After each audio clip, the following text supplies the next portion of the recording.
You are listening to Fervent Word, an online Bible study ministry with teachings and tools to help you grow deeper in your relationship with God. The following message was taught by B Simmons in 2014. Turn with me in your Bibles to Luke chapter 23, verse 33. We are continuing to look at this portion, the last really few days of Jesus' life as he is on his way to the cross. Last time we saw Jesus having been given the sentence of death by Pontius Pilate. He has been scheduled to be executed for that same morning.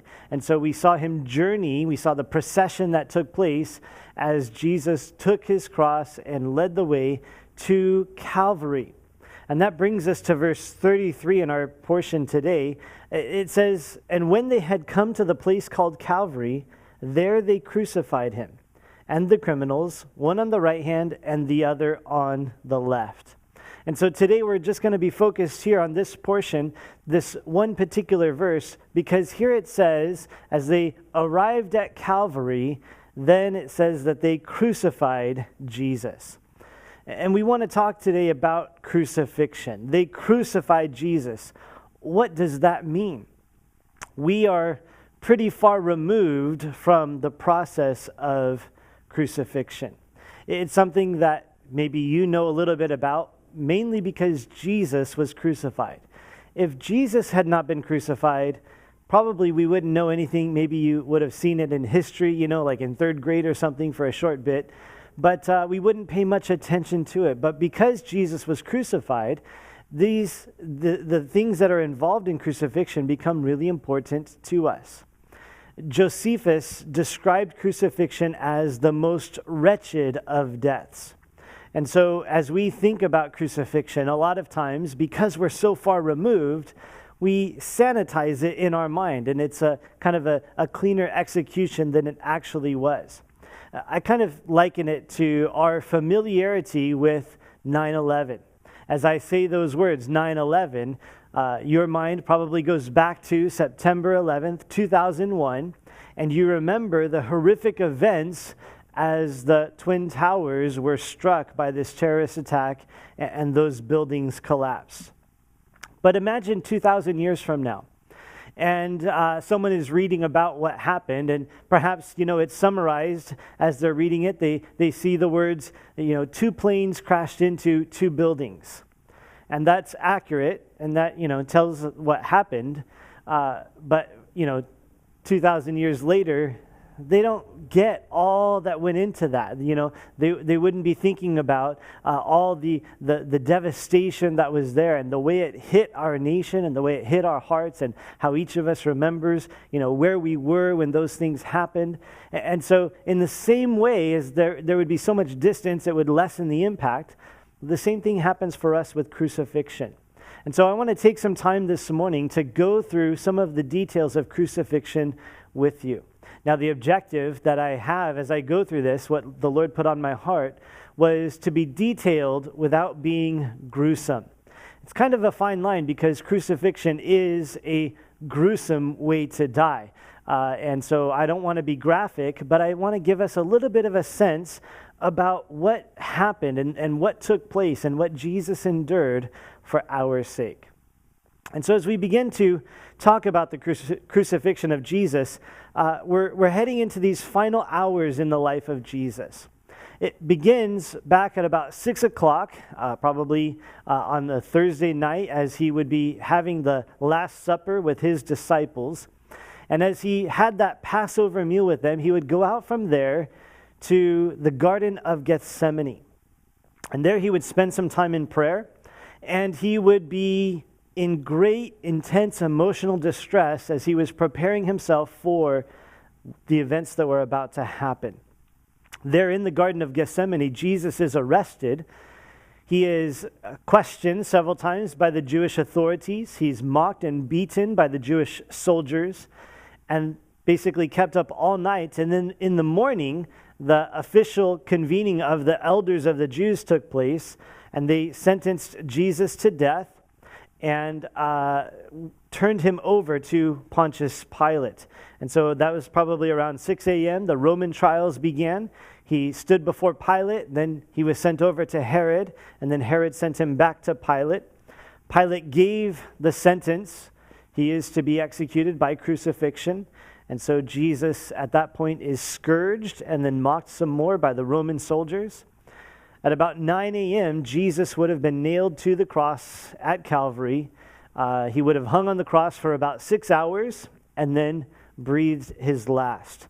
And by about 5 p.m., Joseph of Arimathea would have taken Jesus off of the cross and buried him in the tomb.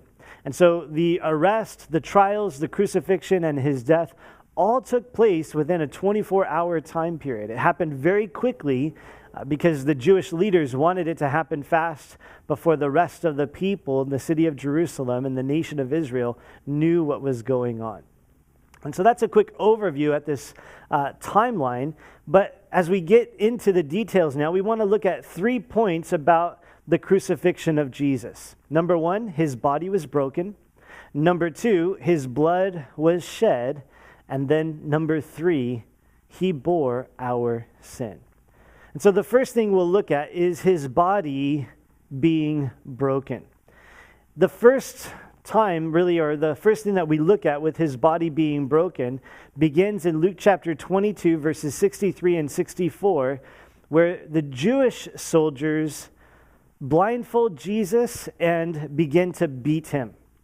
After he's been questioned a couple times by the Jewish authorities, and they're holding him overnight until the morning session, the Jewish soldiers decide to have some fun.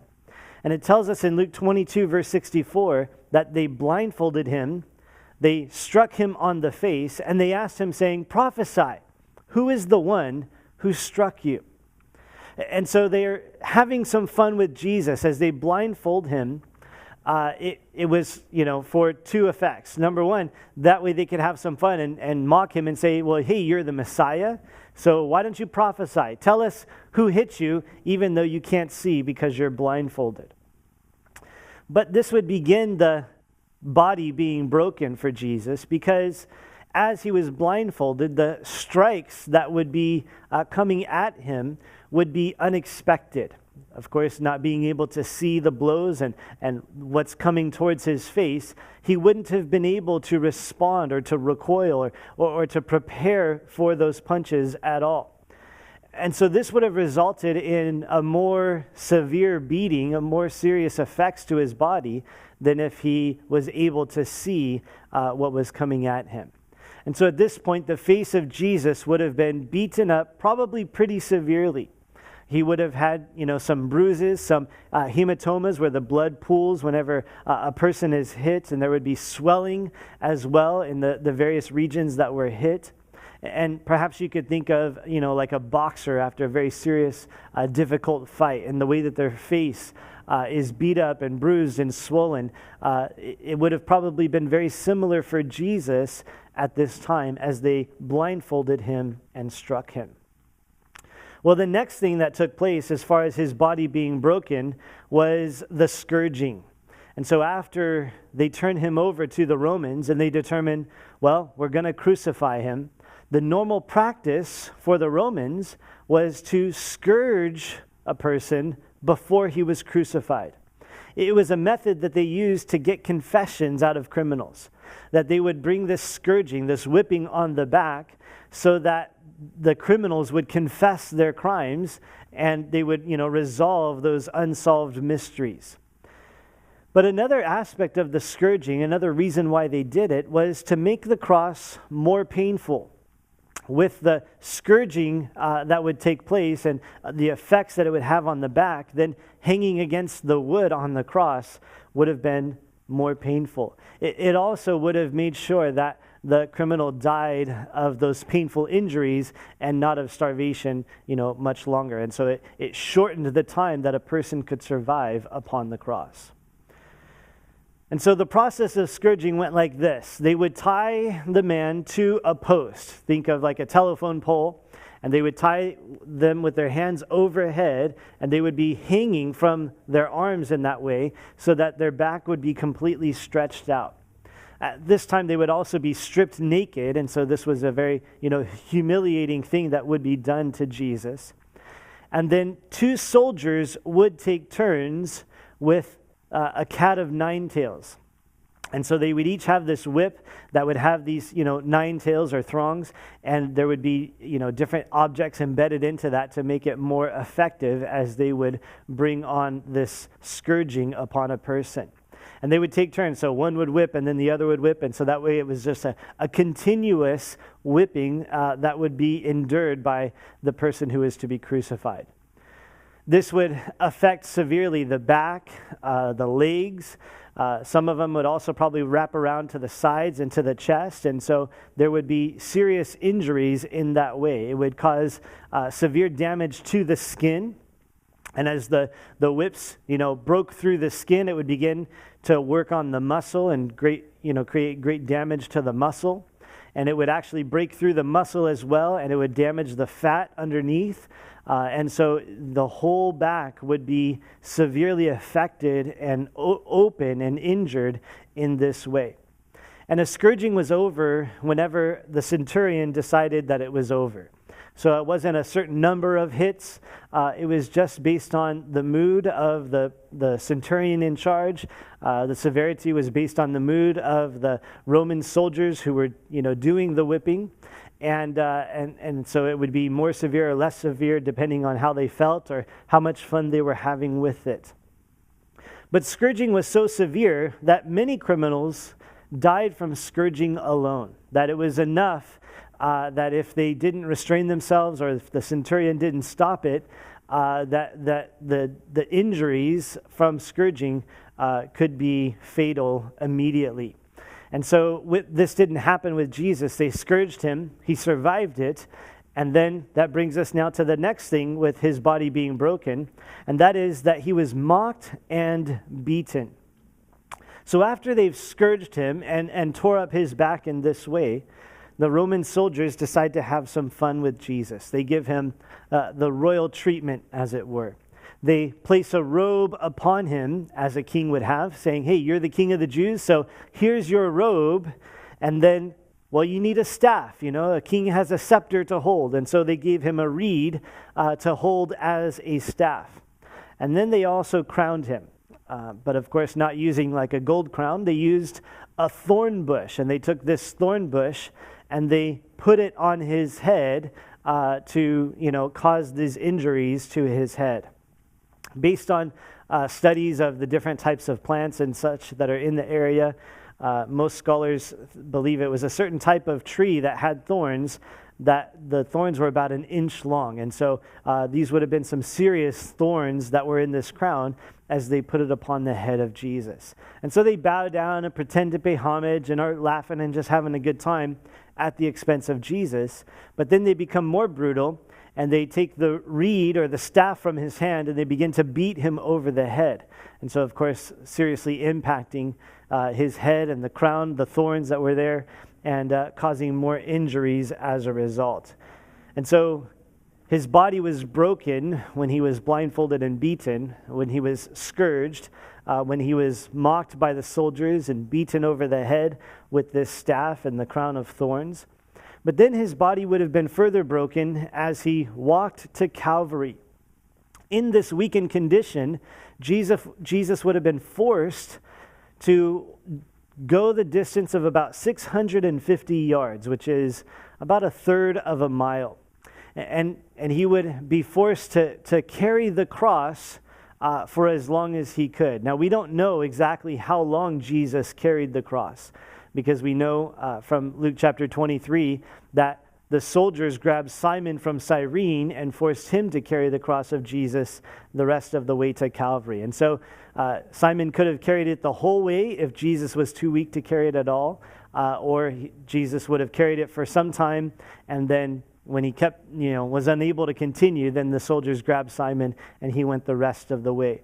What they would typically do is they would bind the crossbeam to the person who was to be executed, and so it would be bound to his back, and he would be forced to carry that then to the place where he would be executed. And so with these injuries, it would have been very difficult. Jesus would have been extremely weak at this point, completely exhausted. again, having stayed up all night enduring these different beatings and tortures and such, and then not having eaten, not having opportunity to drink, it would have been completely exhausted at this point. And so this journey of a third of a mile would have been very difficult. But then as he gets to Calvary, then the next thing happens, and that is he's nailed to the cross. Now, Rome would fasten people to the cross in different ways, depending on how fast they wanted them to die or how long they wanted them to survive. And so sometimes they would use rope to tie a person to the cross, and then they would effectively die of starvation because they would be able to last for a long time upon the cross. But when they wanted it quicker, then they would use the nails to attach a person to the cross. And so in this case, they used the nails to attach Jesus to the cross. The nails would have been about 5 to 7 inches long. They would have been square and about 3/8 of an inch thick. So pretty hefty sized nails. And they would have put him first, or put these nails first in his wrists. And as they would attach, his arms to the cross, I know we often say that it was his hands and feet, but what really would have happened was it would have been in his wrist between these two major bones that are here in your wrist. Right in between them, the nail would fit through, and that would be able to hold the weight of a man who is hanging. Nails in the hands wouldn't be able to hold the weight of a man. And so putting it in the wrist ensured that he would, stay there. It would be fastened securely. Now, doing this wouldn't cause huge bleeding or anything like that. The major arteries are protected by the bones, and so going in between them, they would miss those arteries, but they would sever the median nerve. And this would cause excruciating pain all up and down the arms of Jesus as this nerve is severed. And it would cause permanent damage if a person, survived and had that nerve severed. The hands would be paralyzed completely after that. And so the wrists would be nailed to the wood in this way, and then they would nail his feet to the cross. And the way that they would do that is the feet would be kind of pointed down, and so one on top of the other, and the nail would be driven between the second and the third metatarsal. And so if you think about, I'll show you my hand, but think about your foot, it's the same. You have 5 fingers or 5 toes, and then there's bones that run through your foot or your hand that correspond with those bones.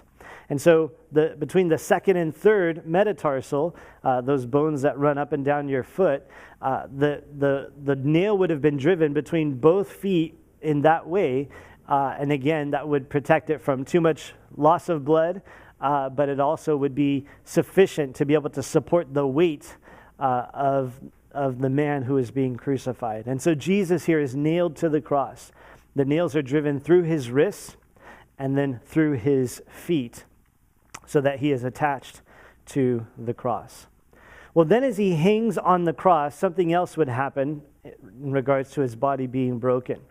And that is that his joints would become dislocated. In Psalm chapter 22, verse 14, as the psalmist is prophesying about the Messiah and this death that he will experience, he says, "I am poured out like water, and all my bones are out of joint." And so this is something that Jesus would have experienced as he hung there on the cross. The Romans were very strategic in this execution. They perfected this method of execution. And so the positioning, the angles and such that would be there on the cross were strategic. And so having your arms stretched out like this and the weight of your body pulling down in the center would cause extreme force upon the elbow and shoulder joints of Jesus as he hung there. And so much force, physicists have calculated it'd be half of a metric ton of force upon each arm. And so, severe pressure to pull these joints out of place. And not just that, but then it would continue to pull as he, continued to hang there upon the cross. So that by the end, they estimate that, a person's arms could be lengthened by as much as 6 inches as a result of this process of this weight pulling the arms in this fashion. Now, the dislocation of joints, the dislocating of his shoulders and elbows would have been very, very painful as well. And so this would be happening as he hung on the cross. His arms would continue to separate and to lengthen as he hung there. Well, then the final part of Jesus' body being broken as he hung there on the cross was that he would have difficulty breathing. And as I look at these things and study, the issue of crucifixion, I think this is probably the worst part of the cross. This is, the most difficult part of this whole method of death. The positioning of the body of Jesus on the cross would make it painful and difficult to breathe. Because, again, as I said before, they attached the feet in this way, but when they attached the feet to the cross, they didn't do it with his legs all the way extended, but they did it with his legs bent at about a 45-degree angle. And so when his legs were bent at this angle, he would be down and his arms would be kind of like in a Y position. Now, this would cause him to be in a place where he could inhale, but he could not exhale. It'd be very difficult for him to breathe out. He could only breathe in, and it would be very short breaths. But so he'd be able to breathe in, and in order for him to let out the air and the carbon dioxide as his body is processing that, the only way for him to let that out would be to straighten his legs, and so pushing down on the nail in his feet, that would move his arms into the T position as he lifts himself up. And so it would require him to pull on the nails that are in his wrists and push on the nail that is in his feet to bring himself up to an upright position, and then he could let air out. But of course, he couldn't hold it there very long because it was very painful. And so then he would drop back down to the 45-degree bend in his legs and to the Y position in his arms.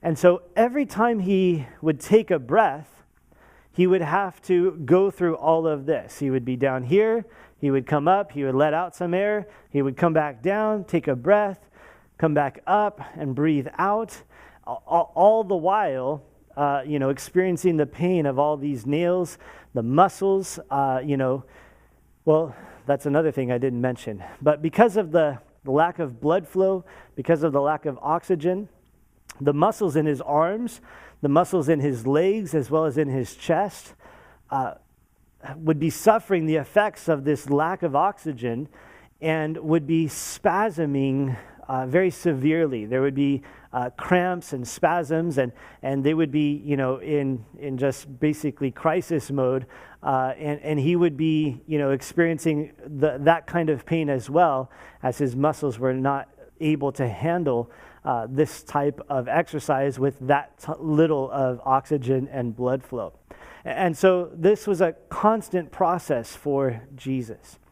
Again, he hung on the cross for about 6 hours. And so if you want to get a tiny glimpse of, something that Jesus went through, try that. Bend your knees at 45, hold your arms up, and then every time you take a breath, go up to the T position, back to the Y position, T position, Y position, and you'll get like a little bit of a glimpse of, those 6 hours on the cross with the cramps, the spasms, the things that were going on. You could kind of think of it like being held underwater, because, he would not be able to breathe as he hung, and then he would come up for air. And so it's like, being held underwater, you can't breathe, you come up, you gasp for breath, and then push back under. It would have been like that. So almost like drowning or suffocating for that time upon the cross. His ultimate death, the typical death upon the cross, would be the result of the lack of oxygen or asphyxiation. And so he would be, his body would be shutting down. It would become too painful, too difficult to bring himself up for air. And so ultimately, that would cause the death of a person who is crucified. And so the body of Jesus was broken. And this is what Jesus wanted us to remember as he instituted communion for us. In Luke chapter 22, verse 19, it tells us that he took the bread, he gave thanks and broke it and gave it to them, saying, "This is my body, which is given for you. Do this in remembrance of me." Jesus took the Passover meal and he gave it new meaning, and he said, look, this bread is my body. He hadn't been crucified yet. He was going to the cross, within the next few hours. And he says, I want you guys to know in advance, I'm doing this willingly. All of this stuff that happened to Jesus, to his body being broken, was not done against his will, or wasn't done forced upon him. Jesus gave his body to be broken in this way. Jesus gave himself to be afflicted in this way so that he could offer to us everlasting life and forgiveness of sins as he died upon the cross for us. And he wants us to remember that. And so he says, this is my body, which is given for you. And so as we partake of communion, Jesus says, I want you to remember this. Don't forget what I gave you. Don't forget what I did in giving myself for you. My body was broken. And so Jesus experienced these severe effects to his body. His body was broken.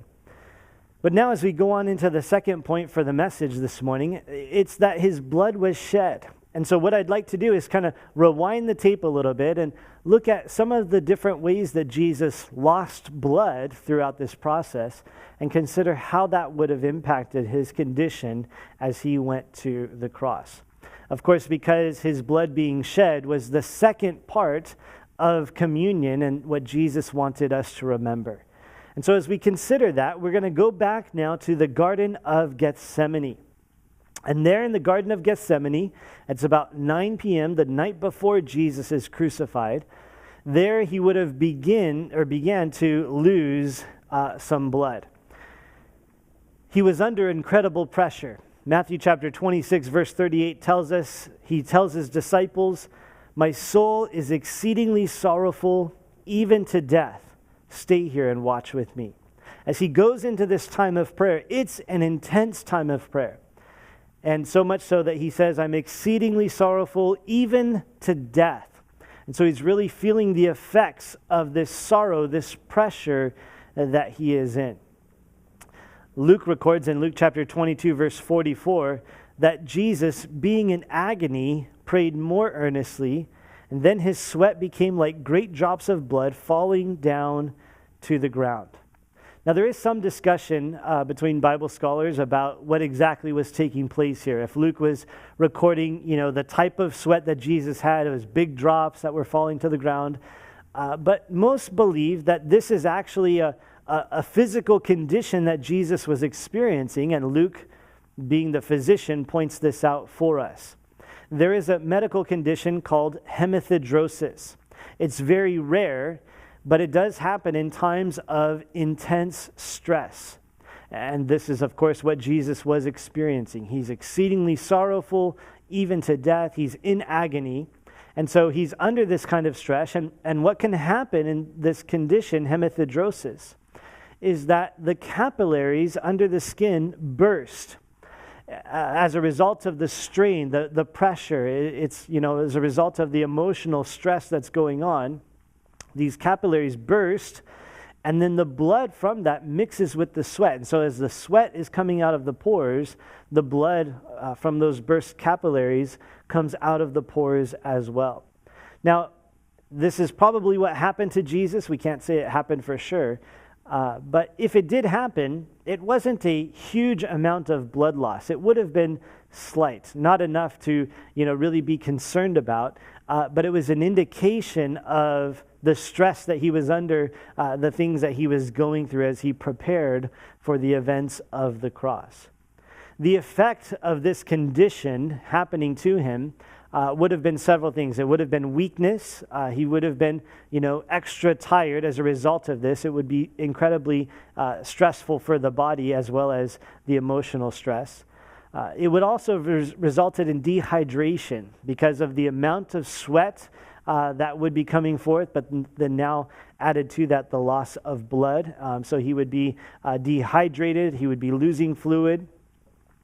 Another thing that's been observed for those who have this condition is sensitive skin. And so his senses would have been heightened. His skin would have been sensitive for the remainder of the events that happened as Jesus was crucified. And so it would have heightened the pain that he experienced as he went through the different things with his body being broken. Well, the next way that his blood was shed, we go now again to the time that Jesus was scourged. And so this is several hours later, where Jesus is being scourged by the Roman soldiers. And this was the biggest cause of blood loss during the crucifixion process. Now, a normal person has about 5 liters of blood in their body. And so you can convert that to 5,000 milliliters or 1.32 gallons, whichever system, fits best for your understanding. But at 5 liters, you could think about, a couple 2-liter bottles. So 2.5 2-liter bottles is about the amount of blood in a normal man. And so this is the blood that Jesus would have started out with. And then at the scourging, he would have lost about 35% of that blood. Almost 2 liters would have been lost during this scourging process. Now, of course, they weren't there measuring the blood, so these are estimations based on experts who look at these things and figure out. And so they say, between 3 to 5 pints of blood would be lost at a scourging of this magnitude. And so I kind of took the middle ground and put that down as 1,750 milliliters, or almost 2 liters of blood that would be lost during this process. Now, if you need some, comparison to be able to relate to that, if you have ever given blood, when you donate blood, they take from you about 470 milliliters, or about 1 pint of blood. And so this would have been, 3 to 5 times more than that for this scourging to take place. The blood loss would have been very serious. It would have put Jesus at stage 3 or class 3 of hypovolemic shock, which is a condition where your body, when it's lost so much blood, it goes into panic mode. And it's trying to, stop the blood loss. It's trying to preserve the organs. It's trying to do everything it can to survive in the midst of this severe blood loss. 35% would be quite significant. And that would be the initial loss. Ongoing, he would continue to lose blood because, of course, his back would not be treated or patched up. And so it would continue to lose blood for the duration of his time upon the cross. And so it could be up to another liter or so over this next 8 hours. Now, the effect of this loss of blood would have resulted in multiple things. Number one, he would have had a very reduced blood pressure, which would cause dizziness and drowsiness, and so his body would be, having a hard time to continue to function, and his mind would have a hard time continuing to function as well as a result of this blood loss. The heart would respond to this drop in blood pressure, and it would increase its rate, and so it would be beating at greater than 120 beats per minute at this point, which is pretty high, kind of like when you're exercising. And so it'd be trying to restore and get things back working the way that they're supposed to because of this drop in pressure. Along with that, Jesus would be experiencing some hyperventilation. Normally, a person will take about 12 to 20 breaths per minute, but in this condition, with this loss of blood, it would increase their rate, and so it would probably be about 30 breaths per minute or more. And so it would be very short breaths, like panting, in order to try to, again, his body's trying to recover from this severe loss. And so the oxygen levels are severely depleted, the heart is having a hard time, and again, the mind would be affected by this as well. There would be great confusion and anxiety that would result as well because the body is having a hard time functioning with this much blood being lost. Well, the next thing that would happen for Jesus in regards to blood loss is the crown of thorns that was placed upon his head. Again, this was immediately after the scourging. The Roman soldiers decided to have some fun. They put this crown on him. These thorns would have been about an inch long or so.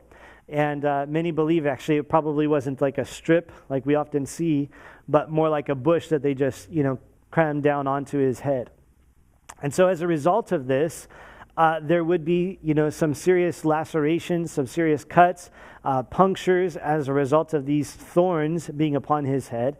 And head wounds bleed a little bit more than some of the other places in the body. And so he would have lost probably another 250 milliliters, or about half a pint of blood at this time from these head injuries. And so that would continue to drop his blood pressure, continue the effects of dizziness and drowsiness, continue the heightened heart rate of 120 beats per minute or more. It would continue the hyperventilation as he was, gasping for breath, and his mental condition would continue to deteriorate with more confusion and anxiety. Well, then the final aspect of the blood loss of Jesus was being nailed to the cross. The nails in the wrists and in the feet. Now, the Roman soldiers, as they crucified people, were pretty precise. And so the positioning of these nails was strategic in that not much blood would be lost. And so they wouldn't bleed out from the cross, but that they would then suffer upon the cross. And that was their goal, that was their intention. And so there would not be a huge amount of loss of blood, but maybe another 150 to 300 milliliters of blood would be lost. About another half pint of blood would be lost. Again, it wasn't a huge amount from these, nails going through, but that is enough to take his blood loss to a total of 43%. And this moves it into the next class of hypovolemic shock, where he would have had, even worse conditions now. Once you get past 40% blood loss, 50% of the people will die within 15 minutes. And so it's a very serious condition. Some will survive, or half will survive. And of course, Jesus survived for another 6 hours on the cross. But it would be, very, very difficult because the blood pressure would drop yet further. So, more effects from that, the dizziness and the drowsiness. The heart rate would continue to increase, so now jumping up to at least 140 beats per minute. And so his heart would be pounding, trying to save the body as best it could. And then the hyperventilation would also continue. So about 35 breaths per minute would be going on for him. Again, just this desperation for air, desperation for blood flow. The organs would be starving in that sense from lack of oxygen. And then also the blood would not be able to take away the waste of the body. And so those things would be building up. There'd be serum buildup and all of those kinds of effects. And the confusion and anxiety would continue. In fact, it's possible and likely that Jesus was in and out of consciousness as he was on the cross. Of course, not for too long, because then he'd have to lift himself up to breathe. But there was this, critical condition that he was in, and his body was fighting to survive as a result of this amount of blood being lost. And so his body was broken, and his blood was shed. And so we can see through the hematoidrosis, or the sweat in the blood, through the scourging of his back, through the thorns on his head, through his wrists and feet being nailed to the cross, the amount of blood loss would have been significant and seriously affected the rest of the things that were happening as he was being crucified. And Jesus, looking ahead towards this, at the Last Supper with his disciples, he took the cup. In Luke chapter 22, verse 20, it says that he took the cup after supper, saying, "This cup is the new covenant in my blood, which is shed for you." And so again, in advance, Jesus lets these guys know, he lets you and I know what's about to happen. I want you to remember what I went through, and also remember that this is for you. Jesus says, you're worth it. I know what's going to happen to my body. I know the brokenness that will be there. I know the blood that will be shed. And it's going to result in the opportunity for you to be forgiven, to have salvation, and to enter into eternity with me. And so this cup will remind you of that. And so he says, do it often, and as often as you do, remember me. This is my body which is broken, he said with the bread, and now with the cup, he said, this is my blood which is shed for you. And so as we partake of communion regularly, this is what the Lord wants us to remember. He wants us to remember that he counted us worth it. He decided, you're enough, you're sufficient, you're valuable enough that I will give my body to be broken. I will give my blood to be shed. Well, the final point for the message this morning is that he bore our sin. As we consider this crucifixion of Jesus, I think it's important for us to understand that Jesus' physical sufferings were not the worst that humanity has ever experienced. Remember, even on this day that Jesus is crucified, 2 other criminals are crucified with him. And they lasted longer than he did. The Roman soldiers broke the legs of those 2 criminals so that they would die faster because of the feast that was going on. But they didn't have to do that with Jesus because he was already dead. And so their experience on the cross, and they would have been scourged as well, and then attached to the cross in the same fashion as Jesus, it lasted longer. And so their suffering, you could say, was worse as far as the physical is concerned. And so the significance of the cross when it comes to Jesus is not just the amount of suffering, or we're not trying to say that it's the worst suffering that, anybody has ever experienced physically. The significance is that Jesus is not just some guy. Jesus is God who became man.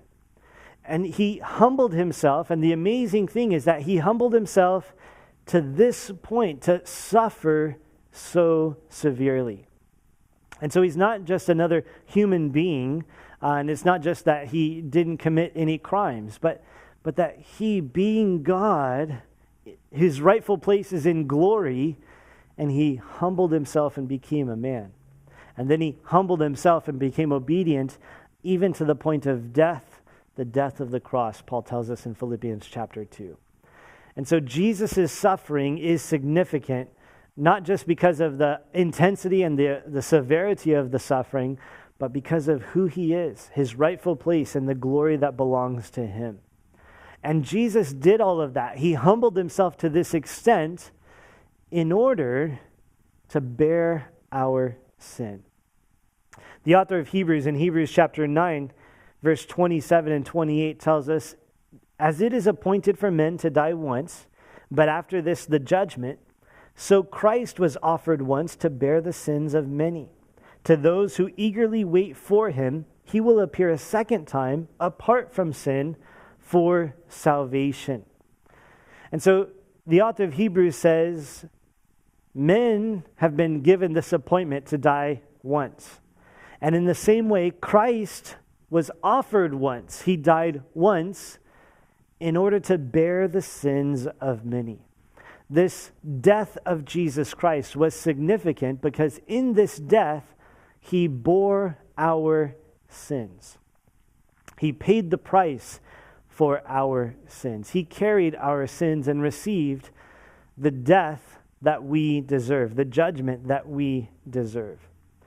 Now, we spent some time looking at some of the details of his body being broken and his blood being shed. There's much more depth, and you can get much more graphic as you look at those things if you'd like. But it's interesting because we can research those things. We can look at the medical aspects and all of that. We can go into great detail. But when it comes to him bearing our sin, I would say that this is the one that we know the least about. Because there's no medical books you can look at. There's no graphics or pictures that you can better understand this one. This is what the Bible teaches us. And so we know that it took place.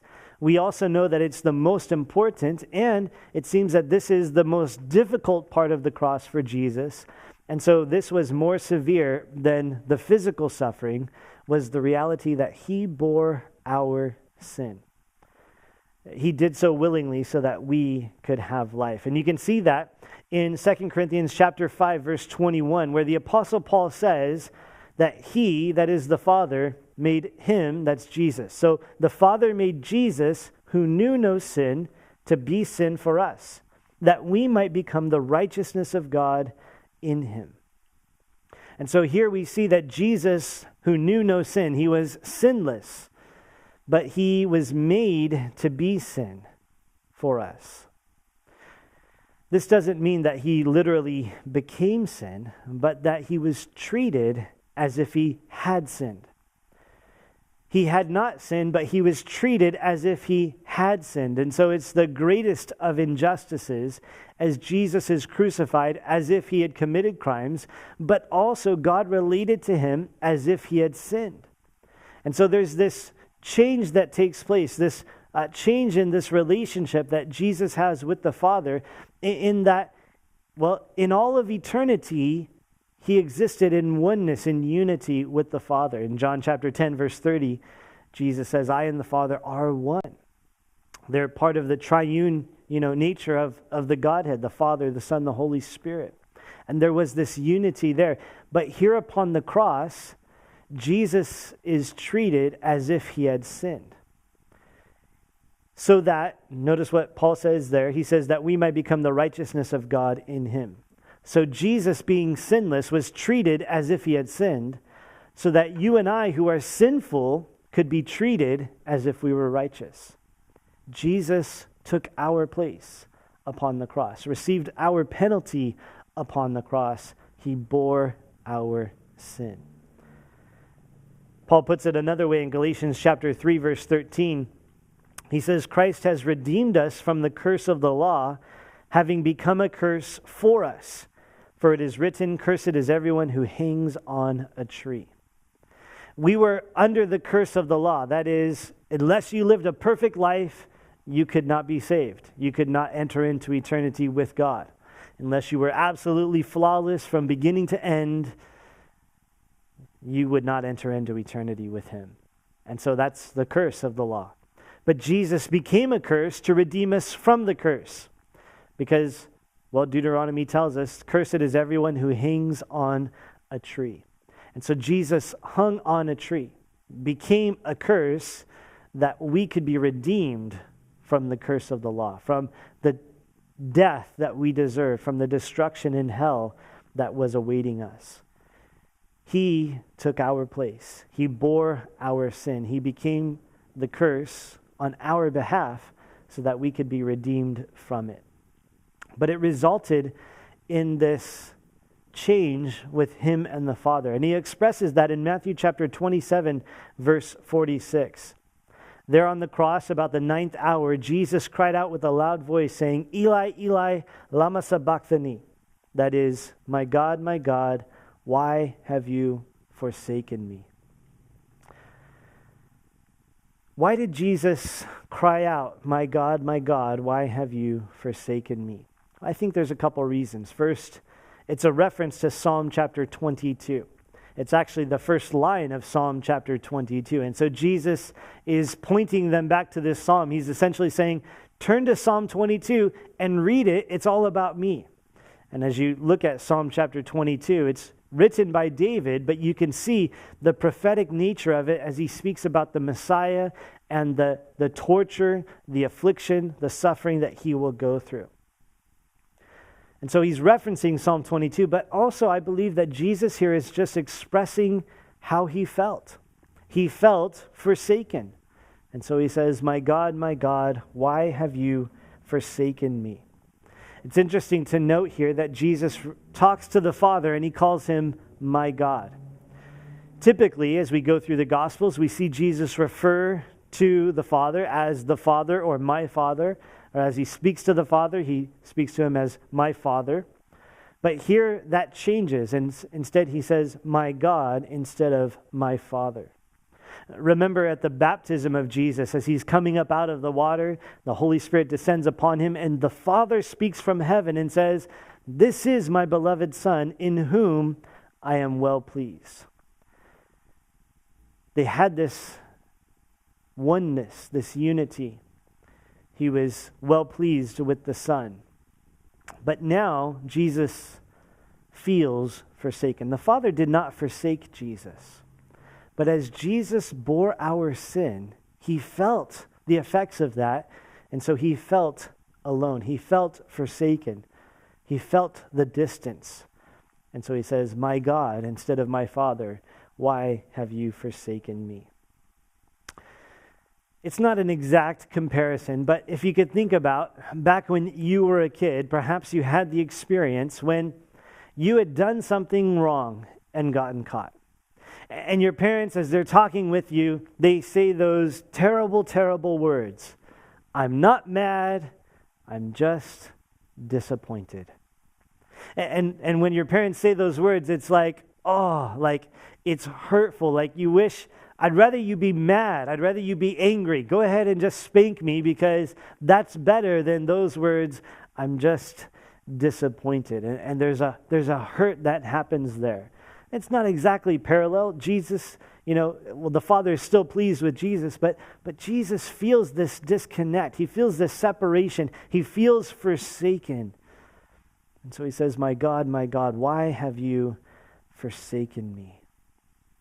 Jesus bore our sin.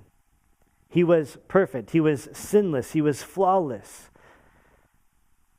But for our sake, he who knew no sin was made to be sin for us, that we might become the righteousness of God in him.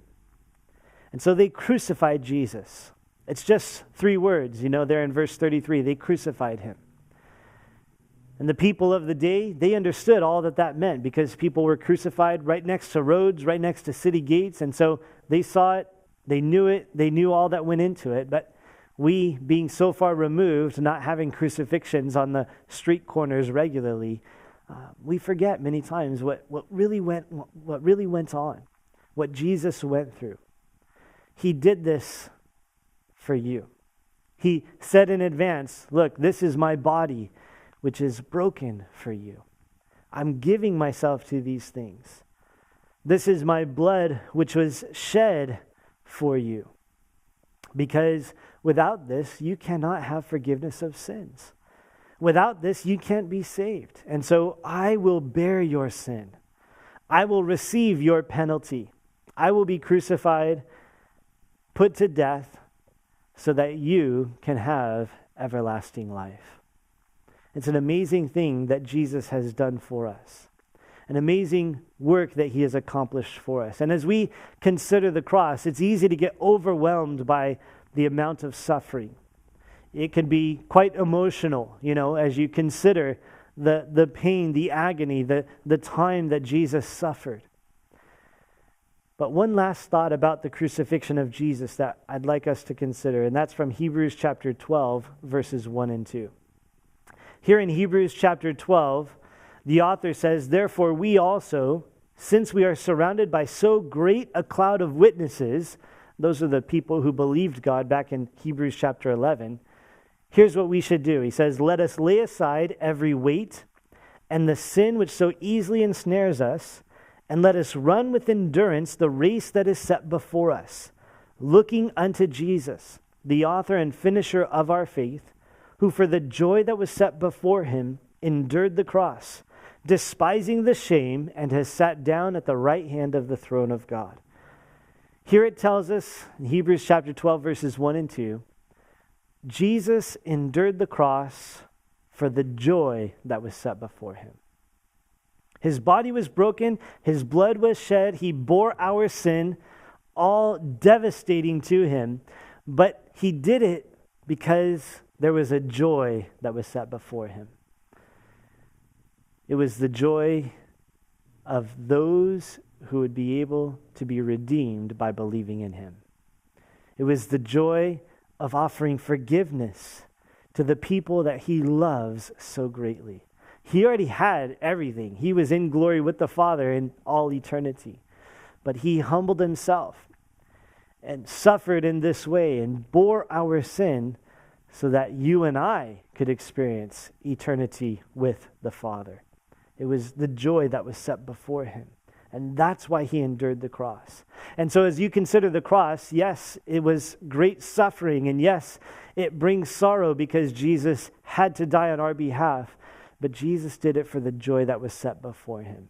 And so in the same way for us, for the joy that's set before you, he says, let us lay aside every weight and the sin that easily ensnares us, and let us run with endurance the race that is set before us. Let's run to Jesus. Let's run ahead in our walk with the Lord, in our call, in our lives. Let's run forward for the joy that is set before us. It's the only appropriate response. As Jesus has done this for us, for our sake, for the joy of being with us, the only appropriate response for us is to run forward as well, looking to him and having that set as the joy before us, that we will get to be with Jesus in eternity. And for that, I will lay aside the sin, the weights that ensnare me, and I will run with endurance the race that he's given to me.